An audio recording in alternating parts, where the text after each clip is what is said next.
the boy from a small village in Côte d'Ivoire. For him, football was not just a game. It was life. It was hope. He was not just a striker. In moments of crisis, when his team needed him most, he was the man who made the impossible happen. In 2002, Côte d'Ivoire was torn apart. Government forces and rebels clashed. Gunfire echoed through the streets, and thousands lost their lives. Cities turned to ruins.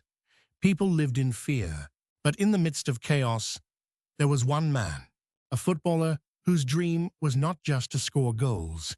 His dream was to unite his country. October 8th, 2005. The greatest day in Ivorian football history. Khartoum, Sudan.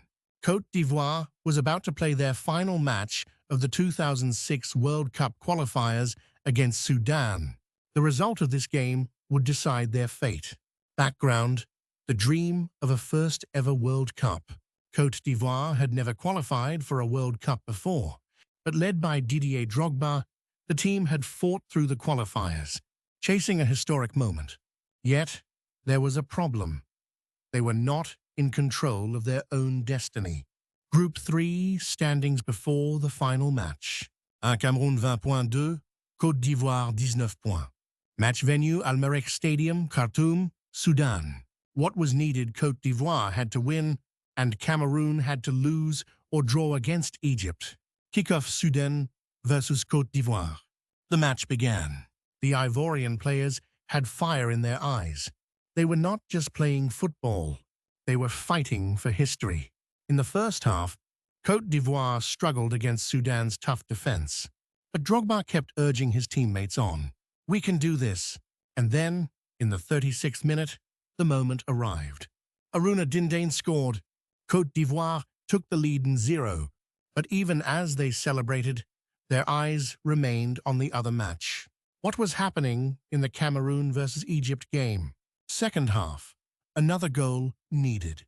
Côte d'Ivoire pushed harder in the second half. And in the 68th minute, the stadium erupted again.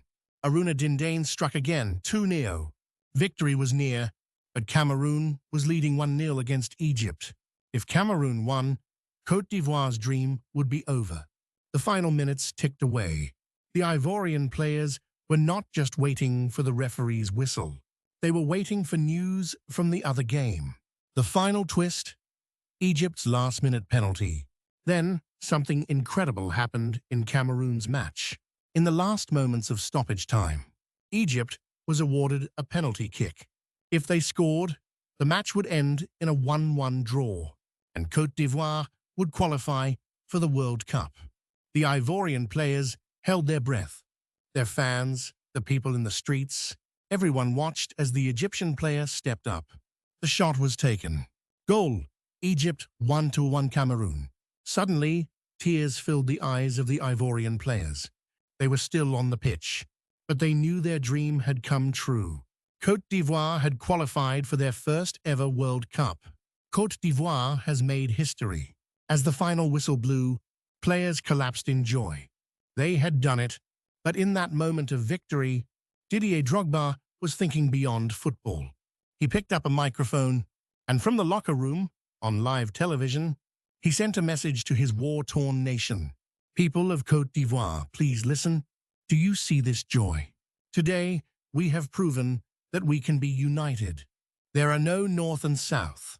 There are no Muslims or Christians. We are one nation, Côte d'Ivoire. Please, lay down your weapons. Let's talk. Our country wants peace, not war." His words echoed across the country. People cried as they watched. And then, something miraculous happened. The goal that stopped a war.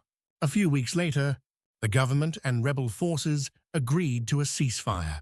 A few months later, football became more than just a game. It became a symbol of peace. The goal that ended a war. But Drogba didn't stop there.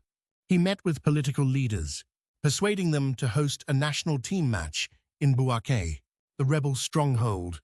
In 2007, in a stadium filled with government soldiers and rebels, Côte d'Ivoire played as one team. For the first time in years, the country was truly united, a legacy beyond football. Didier Drogba was more than a footballer. His words were more powerful than 1,000 weapons. We are the generation that ended the war. He was a hero, not just in football, but in the hearts of his people. His greatest goal was not scored on a football pitch. It was scored in the hearts of his nation. Even now, his message echoes in the history of his country. Our nation wants peace, not war.